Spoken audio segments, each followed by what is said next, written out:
Hello, good morning mga lalabs, mga vayots. Pag-uusapan natin itong VP Sara painting. Nag-trending? Bakit nag-trending? Kasi sa Kongreso kung saan humarap si Madriaga doon ay marami siyang mga kasinungalingan na pinagsasabi. At isa na dito ang painting. May paiyak-iyak pa si Madriaga doon na kailangan daw ilagay on the record pag-iyak ni Madriaga para magiging legit ang kanyang mga kasinungalingan. Kaya may paiyak-iyak. So maraming mga sinasabi si Madriaga doon na puro kasinungalingan na dinidebunk din kaagad. At kahit si Presidente Bongbong Marcos na bangag na yun, hoy, idinideny si Madriaga. Kung ano yun, nagagawa tayo ng ibang video, komento doon. So ngayon, dito muna tayo sa trending na to na painting ni VP Sara na kung saan isa ito sa mga kasinungalingan ni Madriaga. Aside doon sa sinasabi ni Madriaga na yung 125 million confidential intelligence fund ni VP Sara ay natapos according doon sa COA report na kung saan ay cleared na si VP Sara doon dahil nagbigay na ng opinion, unmodified opinion ang COA regarding sa kanyang 125 million confidential and intelligence fund. So ngayon, sabi ni Madriaga doon ay hindi daw yun 11 days na ubos. Siya daw ang nagtatrabaho doon, naghatid daw sa kung saan-saan at within 24 hours lang daw ubos. Iyon. So sino paniwalaan? Si Madriaga or yung kuwa mismo? Di ba? Ngayon, when it comes to marami pa yung sinasabi ni Madriaga na terms sharing, yun yung gawa natin ng video separate with Bongbong Marcos.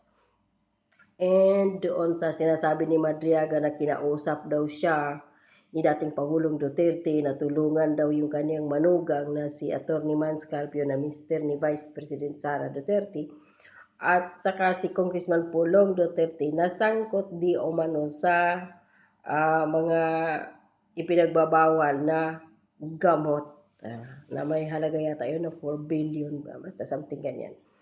So, puro yun mga kasinungalingan, di ba? Kasi dati, kasi si Trillanes ang mentor ni Madriaga.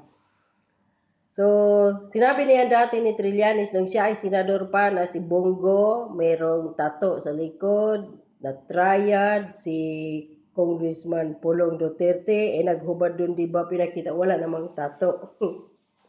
Nandito makikita na puro kasinungalingan dahil nga si Trillanes, ulitin ko, ang kanyang mentor at nagbigay ng lahat ng mga script kay Madriaga na puro naman kasinungalingan. Yung sinasabi ni Madriaga na dinalaw di umano siya last year ni Vice President Sara sa Camp Bagong Diwa, which is sinungalingan din yan mismo ni DILG Secretary John Vic Remulla or Boying Remulla ba yun?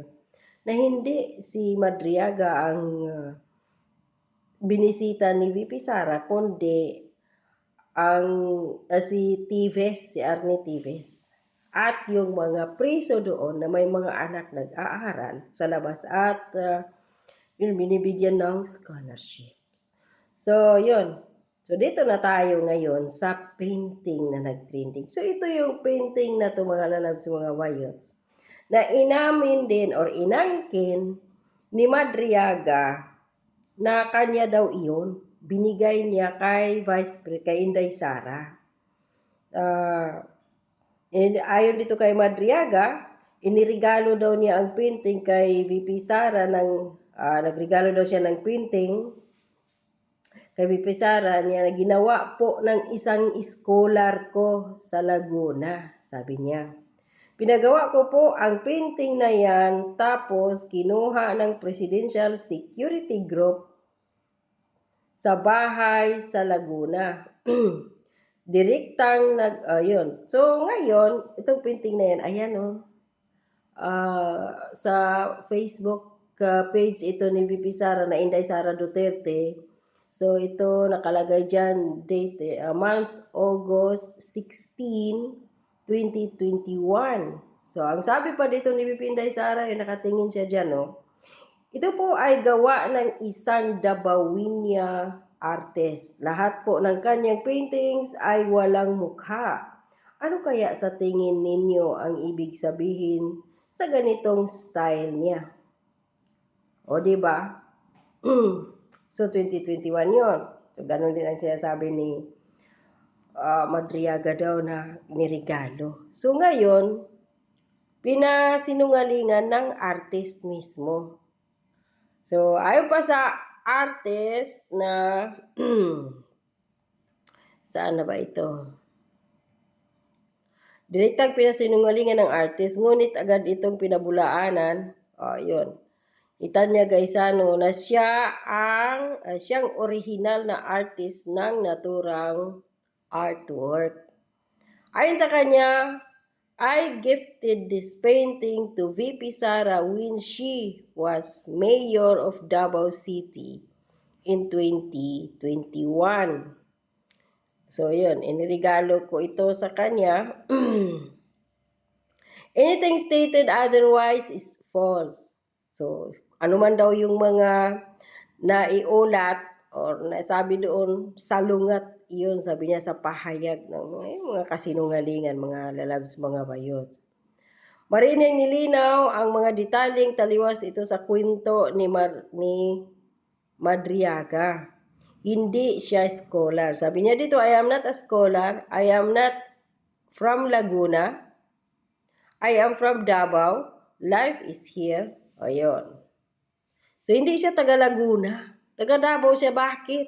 Siya si Tanya Gaisano Lee. Anak siya ng may-ari ng Gaisano Mall dyan sa Davao City. Ang yaman-yaman nun. Magiging scholar ni Madriaga na ilang bisis yun. Sangkot sa isang kidnapping for ransom ng mga mayayamang mga negosyante, kaya mga foreigner na like mga Chinese nationals. So, sinungaling si Madriaga.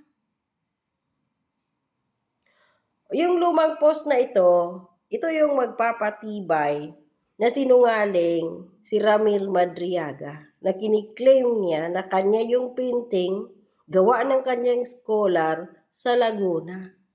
Which is hindi taga Laguna, si Tanya Gaisano Lee. Siya ay taga Davao. Kalakip sa diskusyon ang isang lumang post ni VP Sara noong 2021 kung saan nakikita kasama niya ang parehong painting na kanyang inilarawan. So ito yon, yung pinakita ko sa inyo. Yung sa background natin. Nilarawan bilang gawa ng isang Dabawinya artist. Ayan. So si Madriaga ay isang sinungaling na kung saan ngayon ay pinapatrending ngayon ng mga bayarang, alam niyo naman, yung mga mainstream media, maraming mga social media influencers ngayon, lalo na yung mga bayaran influencers ng Marcos. Talagang pinapatrending yung pag-iyak ni Madriaga na nakalawit pa yung dila. Ganyan, no? Nagapatay. Sige. I-trending ninyo yung inyong diputang kriminal na witness. Diyos ko po, nakakulong partida. Paano ka magbigay ng isang, paano ka magiging witness kung ikaw mismo ay isang diputang kriminal na nakakulong? Bad record ka, hindi maniniwala sa'yo. Nakakulong ka nga hindi mo nga ma-solve yung sarili mo, mailabas yan. Bakit ito pinalabas si Madriaga? Dahil mayroong pangako kay Madriaga dito ang gobyerno, lalo na yung mga makakaliwang grupo gaya ni Trillanes, sila ni Lima, na laging bumibisita kay Madriaga dyan sa Camp Bagong Diwa, na mag-witness para makalaya. Ito yung kanyang yan yung kanyang magiging reward. Kagaya ni Lima, witness. Ni sino ba yan? Si Mabilog, sino pa, di ba? Lahat sila absuelto sa mga kaso. Si Kerwin Espinosa na umaaming drug lords, di ba? Saan sila? Laya. So ito ang susunod, si Madriaga.